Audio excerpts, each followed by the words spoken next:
Hello learners, in this video we are going to discuss about classification of salt. पिछले video में हमने salt के बारे में बहुत सारी चीज़ें पढ़ी थी, उसका इंट्रोडक्शन लिया था। सॉल्ट क्या होते हैं, सॉल्ट को किस पैरेंट से, कौन से पैरेंट से सॉल्ट आए, ये सारी चीज़ें हमने निकालनी सीखी थी। फिर मैंने कहा था कि हम क्लासिफिकेशन ऑफ सॉल्ट के बारे में स्टडी करेंगे। तो सॉल्ट को बेसिकली 5 क्लासेस में डिवाइड किया गया है।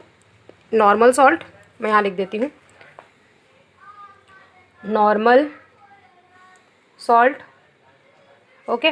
फिर acid salt, base salt, basic salt, acidic salt, okay. Then double salt, फिर आता है आपका मिक्स्ड सॉल्ट, फिर लास्ट में आता है आपका कॉम्प्लेक्स सॉल्ट। हम इनमें से सिर्फ और सिर्फ 1, 2, 3, 4, 5 की स्टडी करेंगे। कॉम्प्लेक्स सॉल्ट की स्टडी हम नहीं करेंगे, अपने 10th क्लास में हमारे कॉम्प्लेक्स सॉल्ट नहीं है, ओके। सिर्फ और सिर्फ मिक्स्ड सॉल्ट तक है। अब एक एक करके हम सारे सॉल्ट्स का हम डिस्कस करेंगे। सबसे पहले सबसे आसान, नॉर्मल सॉल्ट क्या होता है। A normal salt is one which does not contain any ionisable और replaceable hydrogen atom in its molecule. इसका मतलब क्या हुआ, नॉर्मल सॉल्ट एक ऐसा सॉल्ट होता है जो एसिड के सारे हाइड्रोजन और बेस के सारे हाइड्रोक्सिल आयन को रिप्लेस कर दे, ओके। समझते हैं एक एग्जांपल से, आसानी समझ में आ जाएगा। जैसे बहुत ही आसान, हमारा जाना माना एसिड HCl और NaOH। इसके पास एक हाइड्रोजन है, इसके पास एक हाइड्रोक्सिल आयन है। इसके पास जितना हाइड्रोक्सिल आयन होगा सब निकाल दो। इसके पास जितना, एसिड के पास जितना H+ आयन होगा वो सब निकाल दो। जो बचेगा क्या होगा, वो H2O बनेगा और साथ ही साथ उसका सॉल्ट बन जाएगा। अगर इस तरह का कोई सॉल्ट बनता है तो इसको हम नॉर्मल सॉल्ट बोलते हैं, ओके, नॉर्मल सॉल्ट। एक और एग्जांपल समझते हैं। मान लीजिए दूसरा एसिड लेते हैं H2SO4 ले लिया और एक बेस ले लेते हैं, जैसा इसी बेस को ले लो NaOH, ओके। एक बेस हमने ये वाला ले लिया। अब देखो इसमें हो क्या रहा है, इसके पास 2 हाइड्रोजन है, इसके सारे हाइड्रोजन निकाल दो।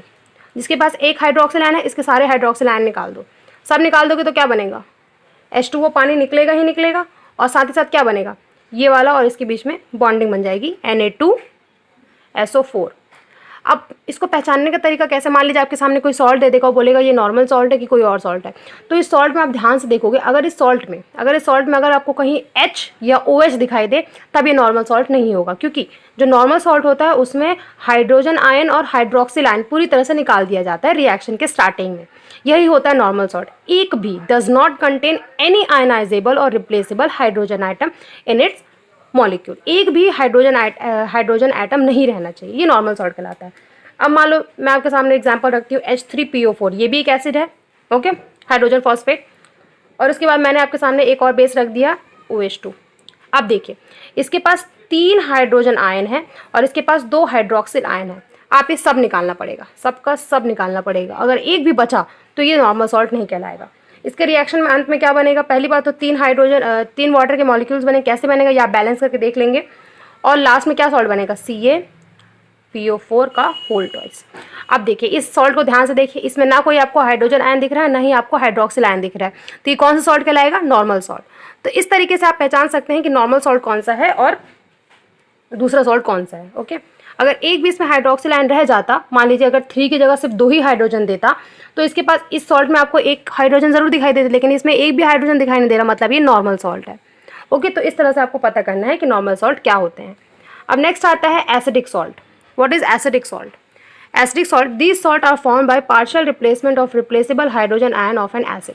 मान लीजिए आपके सामने मैंने कोई एसिड रखा है H2SO4, इसके पास 2 हाइड्रोजन आयन है, लेकिन मैंने बोला पार्शियली रिप्लेसमेंट, मतलब पार्शियल रिप्लेसमेंट, आधा ही रिप्लेसमेंट हो, पूरा हाइड्रोजन रिप्लेस ना हो। तो इस केस में इसको हम बोलेंगे एसिडिक सॉल्ट। एसिडिक सॉल्ट क्यों बोलेंगे, क्योंकि अभी भी उस सॉल्ट में एसिड का कोई ना कोई कैरेक्टर बचा हुआ है। एसिड का कौन सा कैरेक्टर, किसकी वजह से हुआ कैरेक्टर बचा, क्योंकि एसिड का अभी भी एक हाइड्रोजन उस सॉल्ट में प्रेजेंट है। देखिए H2SO4 रखा मैंने आपके सामने और उसके बाद मैं आपके सामने कोई बेस रख रही हूँ KOH एक बेस है। रिएक्शन के एंड में क्या हो रहा है, मैं बार बार वाटर नहीं लिखूंगी, आप समझ जाइए एंड में वाटर जरूर निकल रहा है।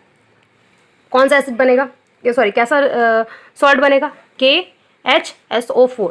इसने अपने दोनों हाइड्रोजन में सिर्फ और सिर्फ एक ही हाइड्रोजन इसको डोनेट किया है, सिर्फ और सिर्फ एक ही हाइड्रोजन, और एक हाइड्रोजन तो बचेगा। एक हाइड्रोजन जो रहेगा वो पानी बनाने में हेल्पफुल करेगा और एक हाइड्रोजन जो रहेगा वो सॉल्ट बनाएगा।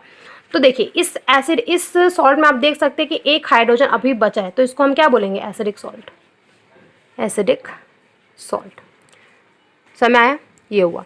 अब देखते हैं दूसरा एसिड, जैसे मान लीजिए H3PO4, H3PO4 एक एसिड है। दूसरा कोई सॉल्ट ले लो, जैसे हमने ले लिया यहाँ पे NaOH, ये एक बेस है, नॉट सॉल्ट इट्स बेस। अब देखो इसके पास 3 हाइड्रोजन है, ये चाहे तो 2 हाइड्रोजन दे सकता है, ये चाहे तो 1 हाइड्रोजन दे सकता है। पूरा हाइड्रोजन ये रिलीज नहीं करेगा, अगर ये अपना पूरा हाइड्रोजन दे देगा तब ये नॉर्मल सॉल्ट में आएगा। ओके, तो ये अपना या तो 2 हाइड्रोजन देगा या तो 1 हाइड्रोजन देगा, पार्शियली रिप्लेसमेंट होगा, पूरा रिप्लेसमेंट नहीं होगा।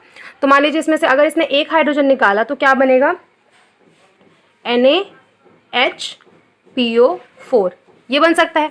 अगर ये अपना सिर्फ 1 हाइड्रोजन देगा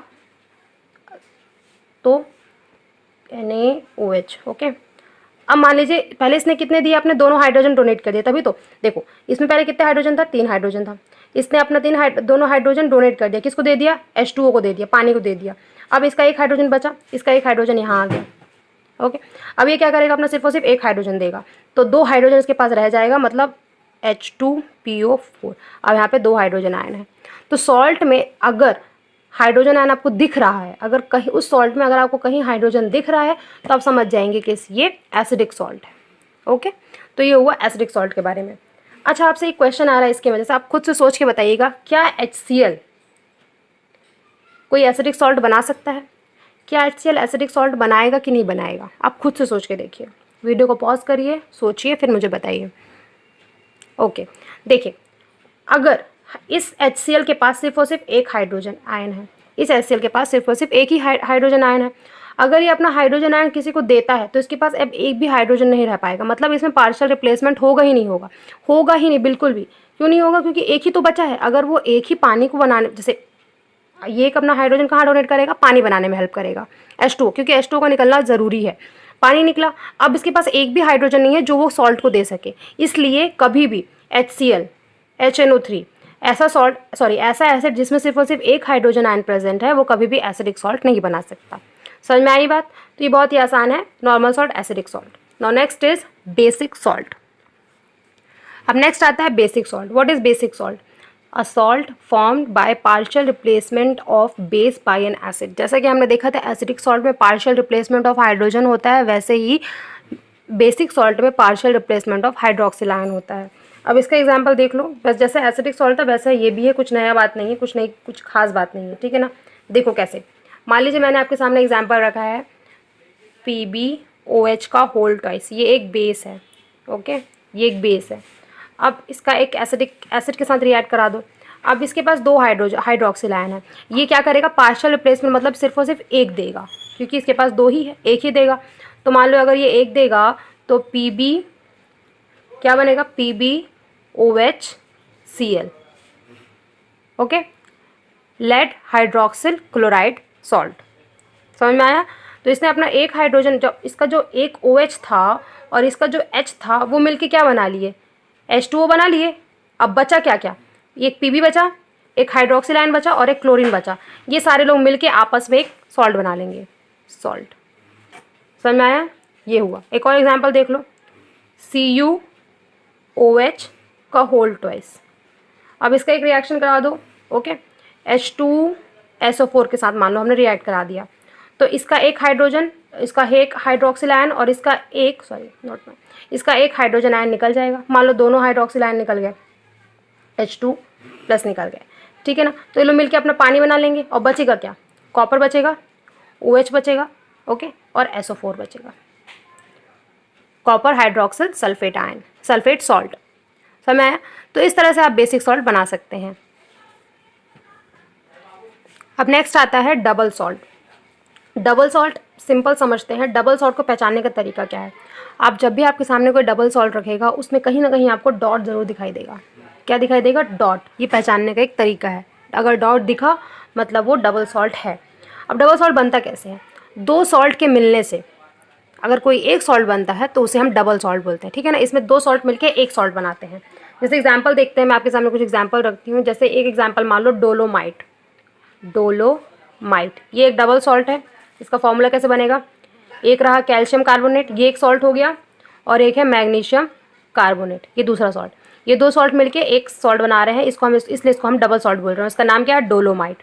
कैल्शियम कार्बोनेट और मैग्नीशियम कार्बोनेट। ओके, इसको हम डोलोमाइट बोलते हैं। अब दूसरा देख लो सॉल्ट, एक होता है मोहर सॉल्ट, बहुत ही इंपॉर्टेंट। जनरली क्या है, फॉर्मूला दे दिया जाता है और नाम पूछा जाता है, बताओ ये कौन सा सॉल्ट है। कभी कभी नाम दे दिया जाता है और बोलेगा बताओ इसका फॉर्मूला क्या है। जैसे कुछ एग्जांपल मैं आपके सामने कुछ 3 डबल सॉल्ट मैं आपको बताऊंगी, एटलीस्ट उनका नाम आप याद रखिएगा, क्योंकि जनरली इसी से क्वेश्चन आते हैं। ओके, ये बहुत जाने पहचाने सॉल्ट्स हैं। मोहर सॉल्ट का फॉर्मूला क्या बनेगा? FeSO4, ये एक सॉल्ट हो गया, डॉट NH4 का होल ट्वाइस SO4, ये एक सॉल्ट हो गया, 6H2O। ओके, ये क्या है? मोहर सॉल्ट। लंबा फॉर्मूला है लेकिन धीरे धीरे प्रैक्टिस से आ जाएगा। इसको बोलते हैं मोहर सॉल्ट। इनका नाम ज़रूर रख लीजिएगा, नोट्स बना लीजिएगा इसका। नेक्स्ट है पोटैश एलम, ये भी एक सॉल्ट है। ये किनके किनके मिलने से बनता है? K2SO4, ये एक सॉल्ट हो गया, एक सिंगल सॉल्ट। उसके बाद Al2SO4 का होल थ्राइस और 24H2O, ये क्या बन गया? Potash alum. तो ये कुछ डबल सॉल्ट्स के मैंने आपको नाम बताए हैं। मान लीजिए अगर आपके सामने कोई पूछ लेगा कि बताओ ये किस टाइप का सॉल्ट है, अगर आपसे नाम नहीं पूछा लेकिन आपको टाइप पूछा जा रहा है कौन से टाइप का, तो अगर आप डॉट आपको कहीं दिख रहा है मतलब वो डबल सॉल्ट है। समझ में आया? तो ये है डबल सॉल्ट। अब आता है last mixed salt. Mix salt क्या होता है? बहुत सारे लोग कंफ्यूज होते हैं डबल सॉल्ट और मिक्स सॉल्ट के बीच में, लेकिन हम इसको आसानी से समझते हैं, बहुत अच्छे से बताऊंगी मैं आपको ताकि इसको कभी ना भूलें आप। देखिए, मिक्स सॉल्ट एक ऐसा सॉल्ट होता है जिसमें 2 कैटायन या 2 एनायन प्रेजेंट हो, लेकिन उसमें से एक भी हाइड्रोजन आयन नहीं होना चाहिए और ना ही हाइड्रोक्सिल आयन होना चाहिए। ओके, मिक्स सॉल्ट एक ऐसा सॉल्ट है जिसमें एक से ज़्यादा कैटायन, मतलब 2 या 2 से ज़्यादा कैटायन ओके हो, एनायन भी हो सकता है 2 और कैटायन भी हो सकता है 2। ओके, तो 2 या 2 से ज़्यादा एनायन या कैटायन प्रेजेंट हो और उसमें एक भी ना हाइड्रोक्सिल आयन होना चाहिए और ना ही हाइड्रोजन आयन होना चाहिए, उसे हम मिक्स्ड सॉल्ट बोलते हैं। जैसे कि एग्जाम्पल लेके चलते हैं, एक बहुत ही ईजी, बहुत ही ज़्यादा पूछे जाने वाला क्वेश्चन है ये, ब्लीचिंग पाउडर। ब्लीचिंग पाउडर का फॉर्मूला क्या होता है? CaOCl2। अब इसको हम देखते हैं इसमें से कितने हम तोड़ेंगे, इसको कितने इसमें कैटायन और कितने एनायन है। तो इसको फॉर्मूला होता है, इस तरह बनता है, ये क्लोरीन यहाँ, एक क्लोरीन यहाँ।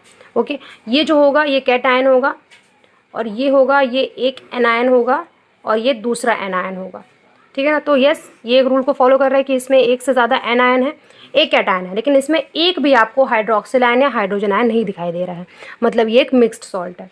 ओके, अब इसके अलावा एक और दिखा देती हूँ मैं आपको। जैसे मान लीजिए NaK सल्फेट। ओके, अब इसको तोड़ो, ये सोडियम आयन निकला, ये पोटेशियम आयन निकला और ये सल्फेट आयन निकला। अब इसमें ध्यान से देखो, हाँ इसमें 2 है कैटायन, लेकिन इसमें एक भी हाइड्रोजन आयन नहीं है, मतलब ये एक मिक्स सॉल्ट हुआ। और एक कैटायन है, सॉरी एक एनायन है, लेकिन ये हाइड्रोक्सिल आयन नहीं है, तो ये क्या कहलाएगा? Mixed salt. अच्छा, मैं आपसे पूछती हूँ, चलिए बताइए, NaHSO4 क्या है ये एक मिक्स सॉल्ट है या नहीं?